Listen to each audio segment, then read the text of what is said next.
السلام علیکم ورحمۃ اللہ وبرکاتہ۔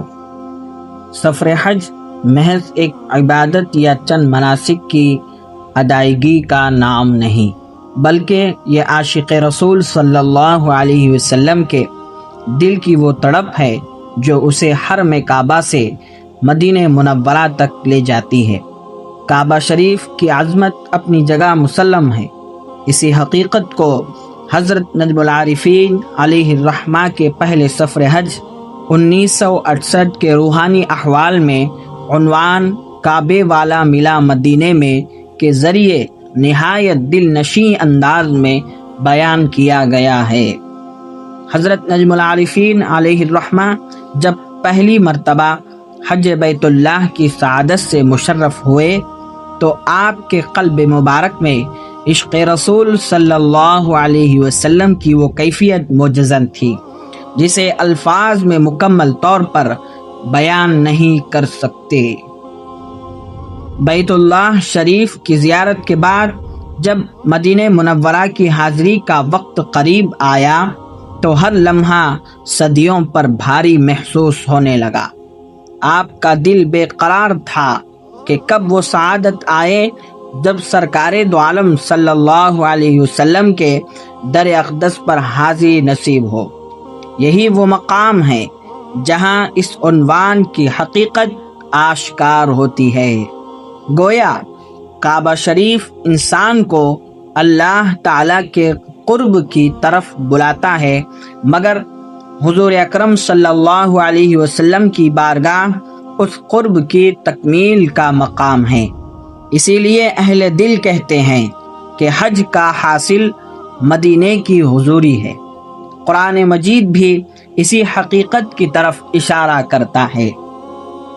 اللہ تعالیٰ ارشاد فرماتا ہے وَلَوْ أَنَّهُمْ إِذْ ظَلَمُوا أَنفُسَهُمْ جَاءُوكَ فَاسْتَغْفَرُوا اللَّهَ وَاسْتَغْفَرَ لَهُمُ الرَّسُولُ لَوَجَدُوا اللَّهَ تَوَّابًا رَحِيمًا، یعنی جب ان لوگوں نے اپنے جانوں پر ظلم کیا تھا، اگر یہ اس وقت تمہارے پاس آ کر اللہ سے مغفرت مانگتے اور رسول بھی ان کی مغفرت کی دعا کرتے تو یہ اللہ کو بہت معاف کرنے والا بڑا مہربان پاتے۔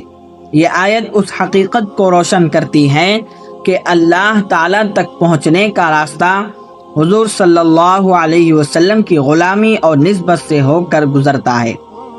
شہنشاہ رباعیات امجد حیدرآبادی نے اسی روحانی کیفیت کو نہایت لطیف انداز میں یوں بیان فرمایا۔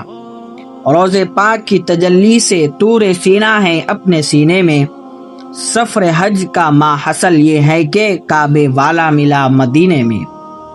محترم ناظرین، اہل محبت کی نزدیک یہی اصل کامیابی ہے کہ بندہ کعبے سے نسبت پیدا کرنے کے بعد سرکار دو عالم صلی اللہ علیہ وسلم کی غلامی میں فنا ہو جائے، کیونکہ کعبہ قبلہ جسم ہے جبکہ حضور اکرم صلی اللہ علیہ وسلم قبلہ قلب و روح ہیں۔ جس وقت آپ روضہ رسول پر حاضر ہوئے تو ہزاروں غلامان مصطفیٰ کو سلام عرض کرتے دیکھ کر آپ کے دل میں یہ سوال پیدا ہوا کہ حضور اکرم صلی اللہ علیہ وسلم ہر ایک کے سلام کا جواب ما ولدیت کس طرح عطا فرماتے ہوں گے۔ اللہ تعالیٰ نے جلد ہی اس قلبی سوال کا جواب عطا فرما دیا۔ حج کے واپسی کے بعد چند ہی دن گزرے تھے، 15 محرم الحرام 1969 کو آپ نے خواب میں دیکھا کہ آپ روضہ اطہر پر حاضر ہو کر سلام عرض کر رہے ہیں اور قبر انور سے جواب آ رہا ہے وعلیک السلام یا ابن محمد، اور تم پر بھی سلام ہو اے محمد کے بیٹے۔ آپ کے والد گرامی کا نام شیخ محمد تھا۔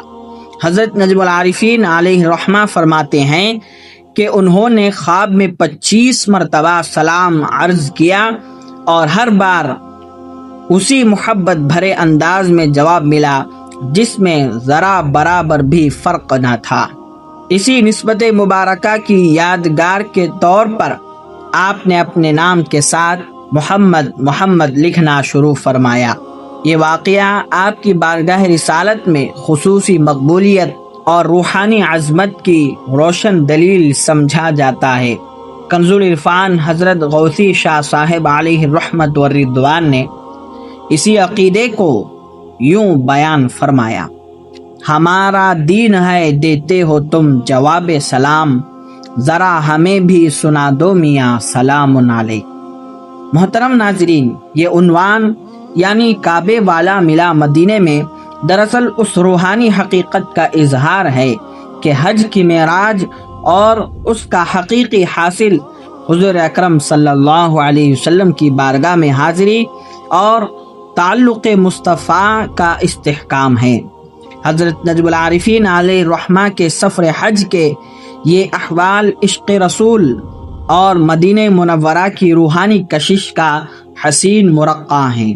یہی وجہ ہے کہ عاشقان رسول کے دل ہمیشہ مدینے کی گلیوں میں سکون تلاش کرتے ہیں۔